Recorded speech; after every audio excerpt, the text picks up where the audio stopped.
Thank you everyone for joining us again. We begin the second session with a presentation by Dr. Padmini Tolat Balaram. Her presentation is on Pashmina and Kani shawls of Kashmir.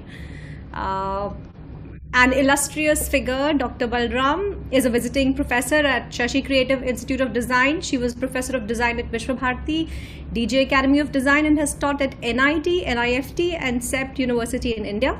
She was invited by universities and museums in Japan, China, South Korea, Thailand, and USA. Her research experience started as a field researcher for Dr. Lotika Vardarajan's book South Asian Tradition of Kalamkari in 1976. This was followed by documenting and reviving natural indigo and its use, natural dyes of Northeast India for DC handicrafts, AI dyeing of Bastar and Korapat, a comparative study of Indian and Japanese indigo, confluence of culture, amongst others. Her PhD thesis on movement of textiles between India, China, Korea, and Japan, textile route from India to Japan via China, and all. She's studied the travel of Indian chintz from India to Japan and its impact on starting Vasarasa in Japan. She was a research fellow of Japan Foundation thrice, 1995-96, 2006-2007, and 2019, Asia Scholarship Foundation, Fulbright, Nehru Trust for Victoria and Albert Collection. She's also worked as a consultant for UNDP to revive natural dyes of Uzbekistan, DC handicrafts, and handlooms. She's widely lectured, published, and held exhibitions. She's carried out research on woolen handlooms of Jammu and Kashmir. Just before the persecution and exodus happened. Her paper Pashmina and Kani shawls of Kashmir is mainly based on her field research in Kashmir and literature survey on Pashmina shawl. Welcome, Dr. Balaram. The stage is all yours. Let's begin. Thank you for giving me this opportunity to present my talk today. And I'm going to talk about Pashmina and Kani shawls of Kashmir and how they abroad and they were exported so much, and then they came here and when they reached Europe, they became a big fashion, and so much money was actually coming to India. So British and other European companies wanted to make them their own and sell them, and how that gave a birth to paisley shawls. And unfortunately today, everybody is actually talking about the mango motif, which is known as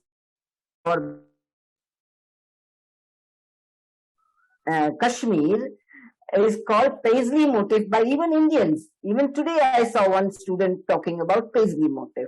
Now, why do we have to do that when we have all our motifs? We have to understand our own heritage.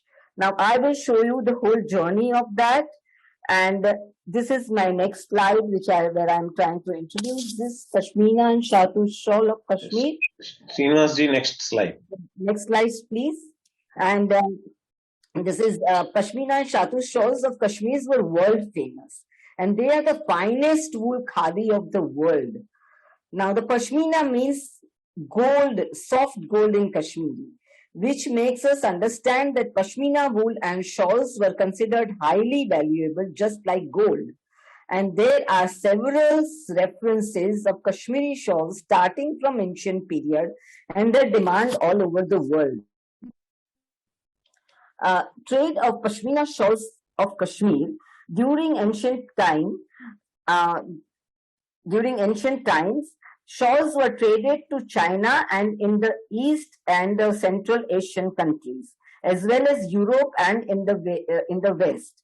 And then Chinese and Roman literature reference have mentioned Pashmina shawls of Kashmir. Now that really puts us back to at least beginning of the century and also BC areas. BC years, before the Christian.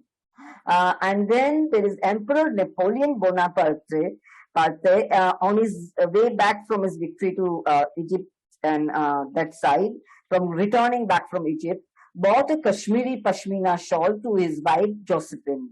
And she admired it so much that she later bought so many of them, and minimum at one time she had 300 Kashmiri shawls with her and even many more. And then Thus made a large collection and made a fashion statement. She started making her dresses with it, draping it, and then all the magazines and newspapers advertised it for her.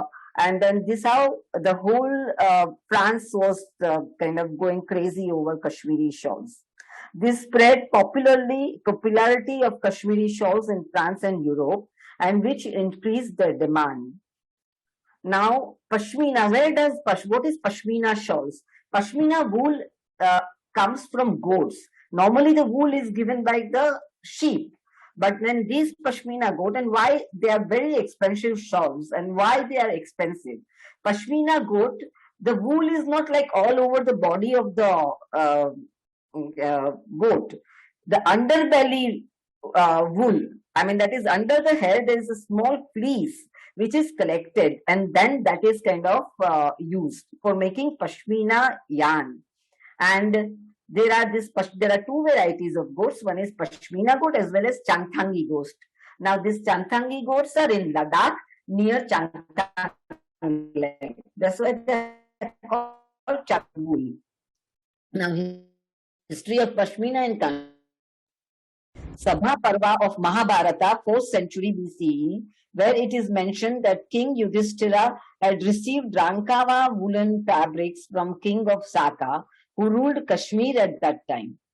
Then Sanskrit and Pali literature has mentioned that Rankava was a type of woolen fabric prepared from wool of Ranku. Some writers identify Ranku as a type of wild goat, while some others as Tibetan Pashma goat. That is, the scientific name is Capra siberica, because these goats were also available in Siberia and Central Asia. And references of Kashmiri shawls in foreign literature and by foreign travelers include Chinese Book of Han, dated Next slide. Dated 111th century, not century, 111 CE, where history of China from 206 BCE to 23 CE is mentioned, and it mentions that Kashmiris and their skill of producing fine fabric. Now, Xuanzang, a Chinese pilgrim who stayed in India for 64 years, starting from 596 to 664 CE, he said that shawls were locally known as kambal in India, and he wrote about them, calling them kai polo. And then you have also author from Arabia, Ibn Batullah, who mentions that fine fleece of goat using word mariz. He wrote of a gift exchange of Kashmiri shawl between Emperor Shun of Yuan dynasty and Muhammad bin Tughlaq, the Sultan of Delhi. Now, Bernier, who came to India in 17th century CE, has mentioned of mass production of Kashmiri shawls. When we go to the next slide, you will be able to see the history of technique used in production of Kashmiri shawls. Now, there are three types of Kashmiri shawls that we find from the earlier time to now. Three types of these are using two different techniques. One is Kani shawls, which are woven using hand inlaid. They're woven shawls and they are hand inlaid. Using small wooden sticks. They are like needles but without holes. And they are called Kani in Kashmir. Therefore, these shawls are called Kani shawls. Then Amlikar shawls. Now, shawls, Amli in Kashmiri means embroidery. And Kar is the work. So, this is shawls which are embroidered using needle and thread are called Amlikar shawls in Kashmir. A combination of Kami and Amlikar shawls were also there. So first started Kami shawls, then the embroidery was introduced in these shawls, and the only outlines were prepared using Amli. That is the embroidery. And later on, they was made completely using needle and thread, because the reasons I'll say later, so I'll come to that later. history of beginning of Pashmina shawl making in Kashmir. Now I've shown you this, but as per European views, most of the websites, including in Encyclopedia Britannica, attributes origin of Pashmina shawl to 15th century CE, according to tradition. And this is into inverted commas I've written from Britannica's website, that according to tradition, the founder of the industry was Zain ul Abidin, a 15th century ruler of Kashmir, who introduced weavers from Turkestan. And he was known as Akbar of Kashmir, and European writers such as John Irwin and Frank Ames believe that twill tapestry technique used for weaving Pashmina shawls were introduced by weavers of Turkestan, brought by Zain ul Abidin. Now, as I have already given you some references, and some more references are here, that which shows also early export of Kashmiri shawls, which is much, much before this 15th century CE. If they were not made, how were they exported? Then woolen shawls of Kashmir had also reached Roman courts of Caesar and Nero. And this means it is 54 to 68 CE. That is so much earlier. And then as per Moti Chandra, and his very well-known author of India, and 11th century author Kshemendra has given important clues of twill tapestry technique in Northwest India. So it was already existing in Northwest India in 11th century, so it couldn't have been introduced in 15th century to India. This is Bilana, a contemporary of Kshemendra, also has mentioned the women of Kashmir are said to have worn the shawls of goat hair, and it was known as Patikarana Kavanam. So, emanating the fragrance of musk. So, it was not only the woolen goat, wool was from goats, but it was also fragrant. And then Alauddin Khilji in 1296 to 1316 is his time, and Pashmina shawls were already available. So they were already available before Zain ul Abidin started he started some kind of industry at that time in Kashmir, but Kashmiri shells were already woven before that. So I would then go to the next slide. Hello, please put the yes. Next slide, yes. So this is the second part, which is Pashmina shawl industry in Kashmir. Now, layout of first I would go for the layout of a traditional Kashmiri Kani shawl. Now, normally this is a simple layout. The first I'm showing you a traditional layout of Kashmiri shawl always include, one is pallu on both the sides, and then there is a this is created by repeating mango design, mango pattern known as Badam and Kad in Kashmir. Now, this particular pattern later they started calling it as Paisley's pattern, because it was reproduced in Paisley in Scotland. And unfortunately, many times all our youngsters and even the many people of India also starts calling it Paisley shawl. That is very bad. And two fine borders were placed on both the side, also running above the pallu. And then on all the four corners at angle of 45, you can see the motif of mango, which is also woven there. Now then there is, so these are the kind of things that were done. Now next slide, please. So then it is the boost to the Pashmina shawl industry of Kashmir in medieval period. So that during the medieval period, Kashmiri shawls got a boost as it got royal patronage. It is believed that the Karkhana production houses were set up, supervised under royal patronage starting from 12th century CE. Over there, Britishers have said that this Karkhanas, during the Zainuddin's time, that is 15th century. So that Karkhanas were also started before by 12th century in Kashmir. So then that is the workshop, large production houses. Then later, Pashmina shawl production was extended also beyond Kashmir and Swat Valley, now taken over in Pakistan-occupied Kashmir, to Punjab, including Lahore. So they were then spread over because so much demand was there. So many centers opened up. Then characteristics, next slide please. Characteristics of Pashmina shawls and their use during medieval period in Kashmir. So that is, the Pashmina wool for weaving shawls was hand spun and dyed using natural dyes, which yielded very rich and fast colors. Various patterns were woven. Each pattern had its individual name. Pashmina shawls were made of kings and works done were very intricate. They were also used as articles of royal gifts. So now, that's the reason we found certain references of Chinese emperor receiving Pashmina shawl from Kashmir. And then next slide, please. So during the Mughal period, there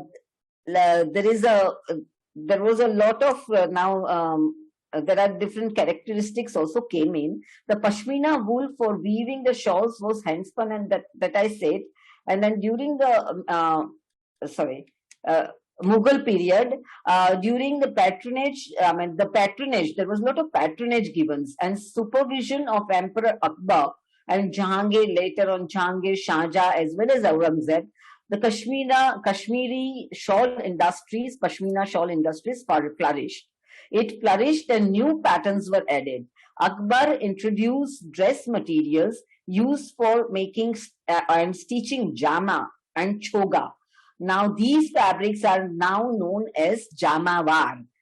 Means jama is the name of the costume and war means the fabric used for that costume making costumes. He also wore dorukha shawls. So now what is dorukha shawls? These were made by joining two shawls together back to back.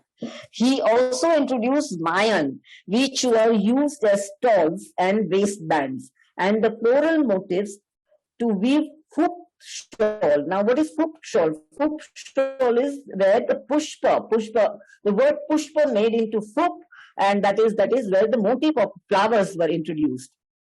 Then Pashmina shawl industry flourished during Jahangir, Shah Jahan, Shah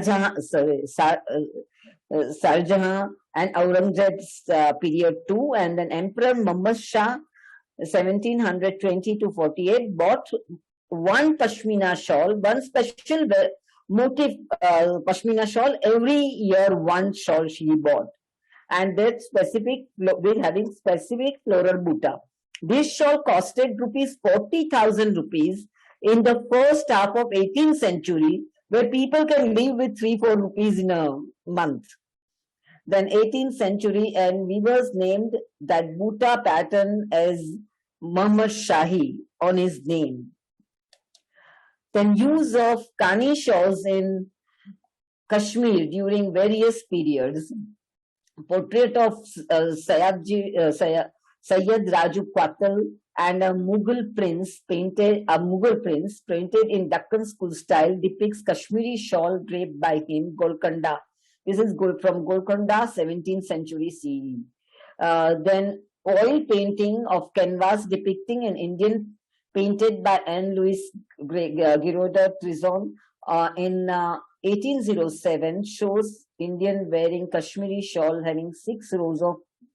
Now they say pine motif. It is written. That's exactly why I wanted to point it out. So they call pine motif in this particular, from the book that I have taken this photograph.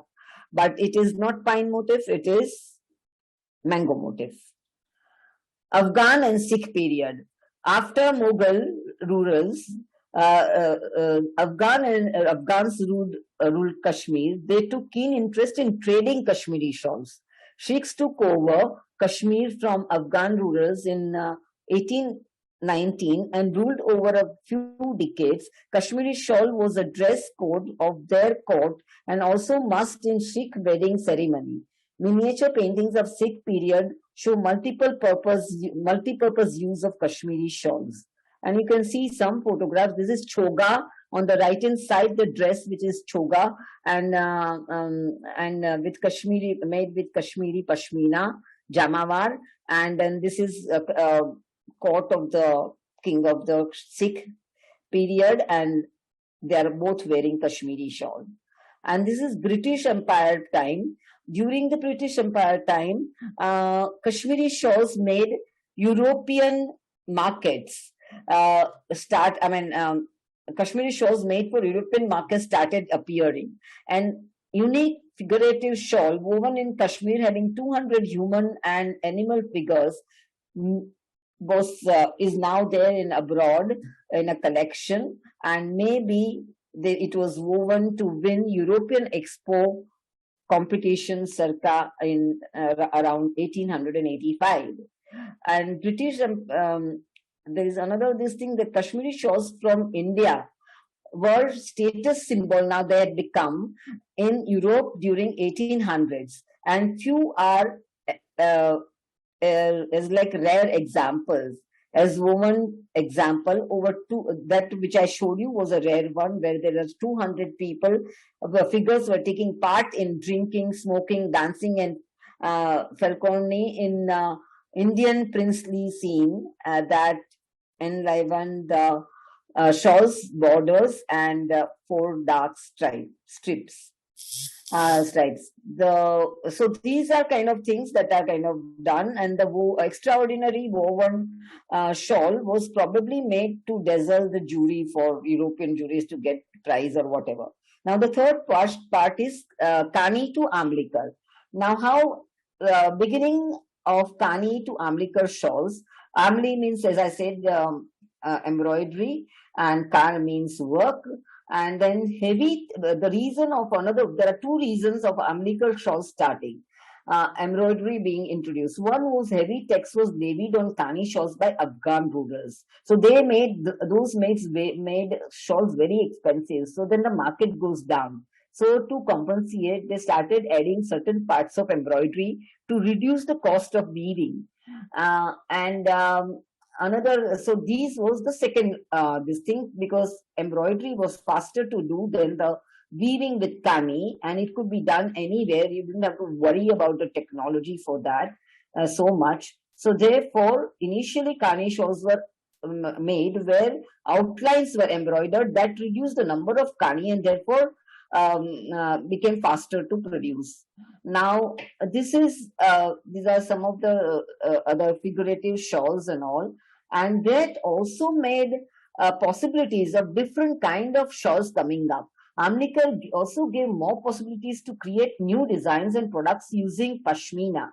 One of the such product is Pashmina map shawls, where the whole map of the city is done. And this is one of the map shawl, close-up of some part of a map shawl.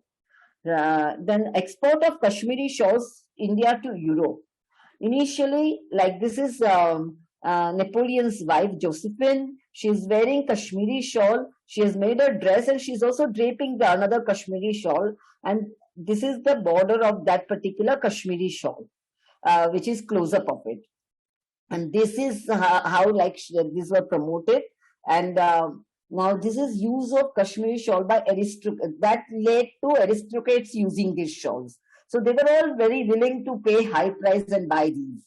And this is Patapati shawls, also sold as Khatraz moon shawl, where the moon type of figure is placed in the center and all 4 corners, and these are in stripes. And these white and red stripes with the motifs in between are done. And you can see the same shawl being worn by European here.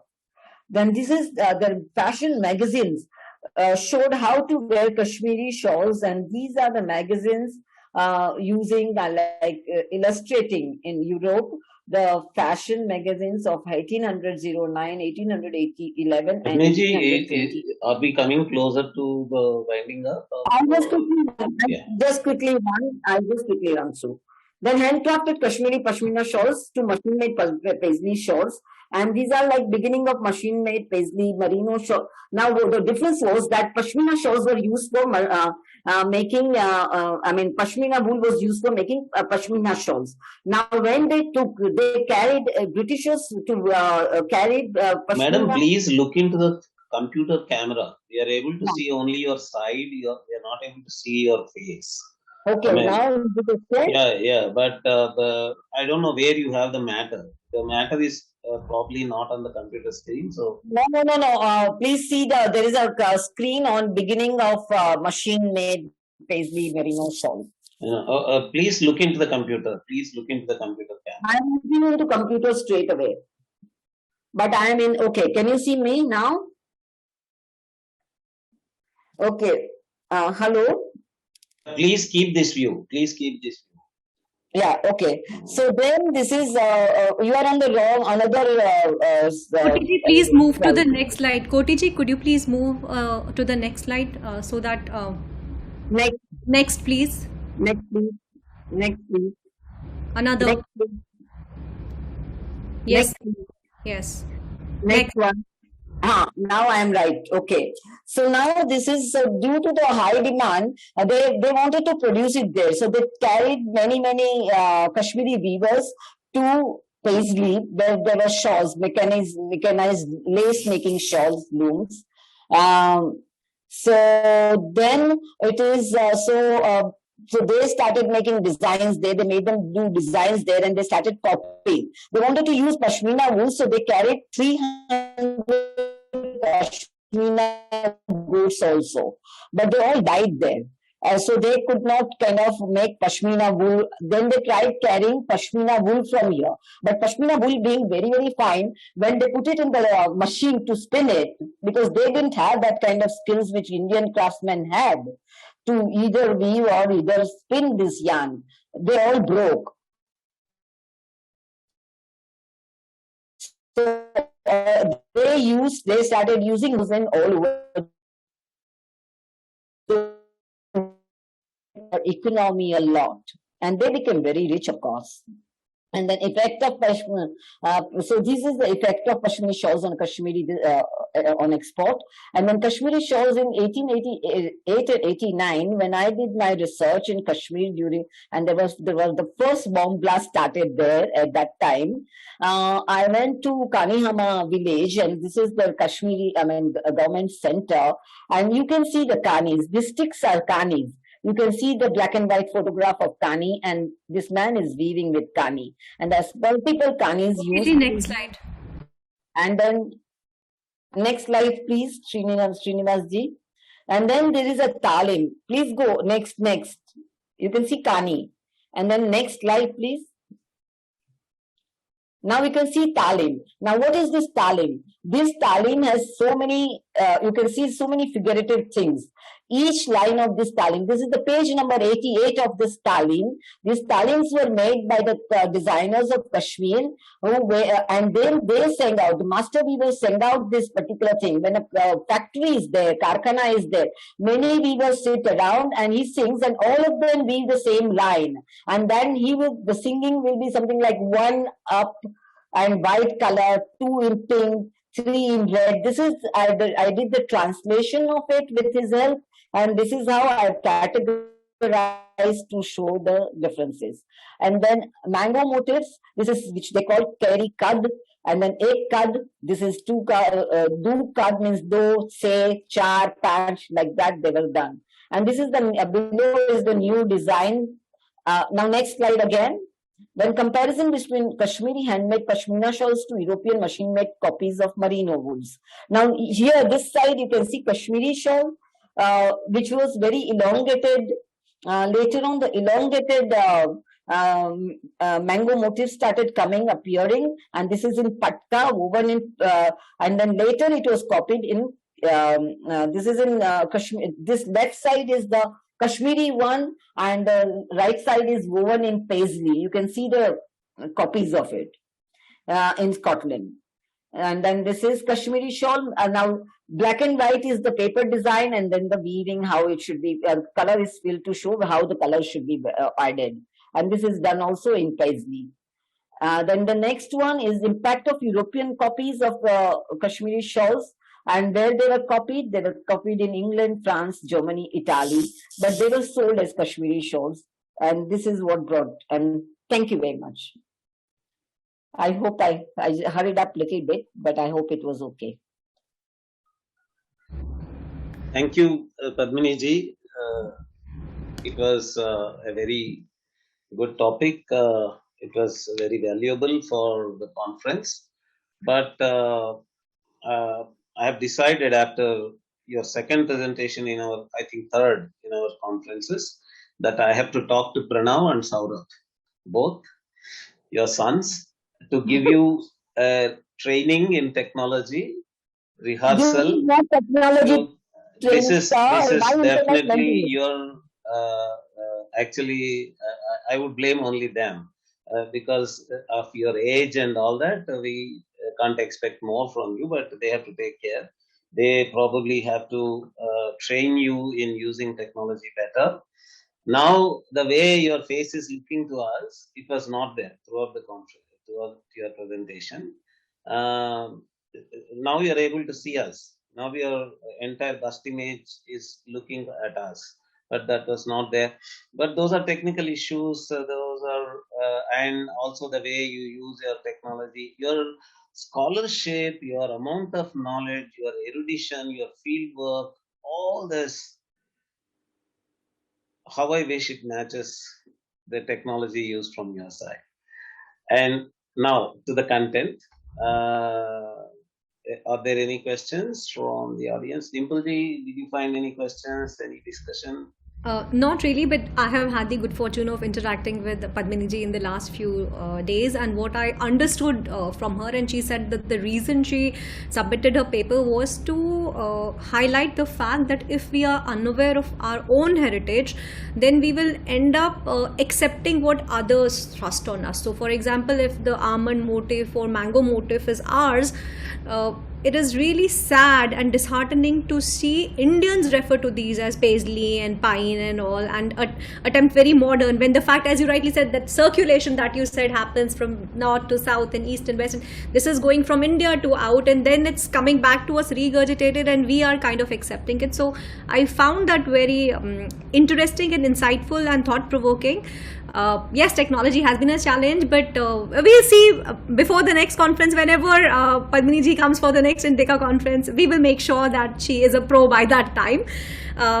Should we move ahead in the interest of time? Thank you, Padmini ji. Thank you so very much. I really appreciate you taking the initiative.